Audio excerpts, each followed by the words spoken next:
Punjabi radio USA लेके आया है ताई फिनो दियां तत्तियां।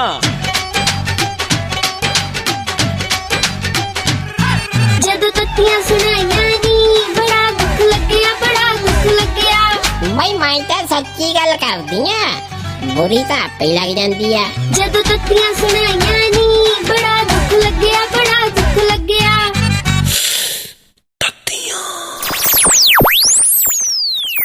ना हाँ कुड़े फमीलिया की गल की पढ़ी जानी आ कुड़े मोबाइल ते। ताइये मैं तो बड़ी टेंशन च आ, मैनू समझ नहीं आंदा की बनू दुनिया दा। जी टेंशन तो मैं सी कुड़े बहुत ज्यादा थे, मैं चल गई डॉक्टर कोले। फिर मैं कहा डॉक्टर साहब भाई बहुत टेंशन रहिंदी आ, भाई मैनू तो ऐ लगदा भी मेरा ना दिमाग ही फट जाना है कहीं।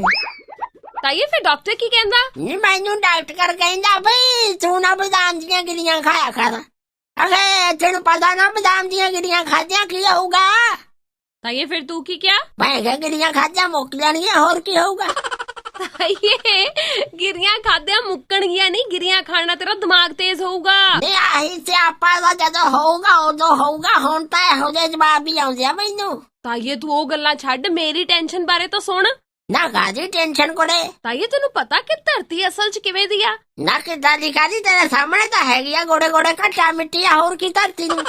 ओहो ताइये मैं धरती दी गल करदी आ, धरती दी। हाँ तां धरती ते ही खड़ी आ।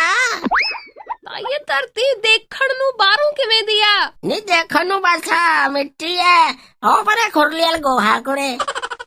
ताइये धरती दा आकार किदां दा, मैं ओ पुछ रही आ। नहीं नाले कहंदा गोल आ धरती। ताइये गोल नहीं, वैसे ओवल शेप दी आ। ले दस है तेरा दिमाग खराब, उल्लू वर्गी थोड़ा है धरती। ताइये ओवल शेप क्या मैं? नहीं ओवल उल्लू ही हुंदा। ताइये ओ आउल हुंदा। ऐ किवें हुंदा दस हद होगी भी एक ही बात पे है। हुण जिवें आपां कह दईए कौल ते कौला। ताइये कॉल ते कॉला च भी बहुत फर्क है, तू केड़े कॉल दी गल करदी आ? ना इहदे च की फर्क हुंदा कोई इक्को जिहा तां हैगा। ताइये अंग्रेजी वाला कॉल के पंजाबी वाला कॉल? है कोई अंग्रेजी पंजाबी च की फर्क हुंदा? ताइये अंग्रेजी वाला कॉल मतलब के बुलाना कॉल, ते आ कॉल जेड़ा सामने तेरे पिया कॉला। ना तां मैं गोलियां दी गलती आ, मेरी की गलती है? दस उन्हां नूं पता होना चाहिदा भी पंजाबी च कौल कहंदे किनूं। ओ हुण अपना ही नां धर के बह गए दस। ताइये तेनू गोरियां तो की तंगी जेड़ी मैं गल कर रही हूं क्यों नहीं सुनदी पई? ना तां कर ला, मैं ही कहा तैनूं दस। ताइये विग्यानियां ने खोज कीती है, कहंदे जिस हिसाब दे नाल धरती दा वातावरण बदलदा पिया, जिस हिसाब दे नाल सारियां तब्दीलियां हो रहीआं, ते एक टाइम इहो जिहा आउणा कि समुंदर सारे गर्म हो जाने, ग्लेशियर पिघल जाने ते धरती दा आकार बदल जाना।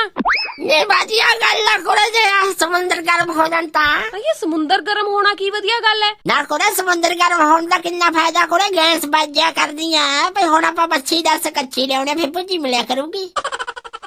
ताइये वैसे काला अखर पता किहदे बराबर हुंदा? हाँ कुड़े ब्लैक दे। हाय मेरे रब्बा।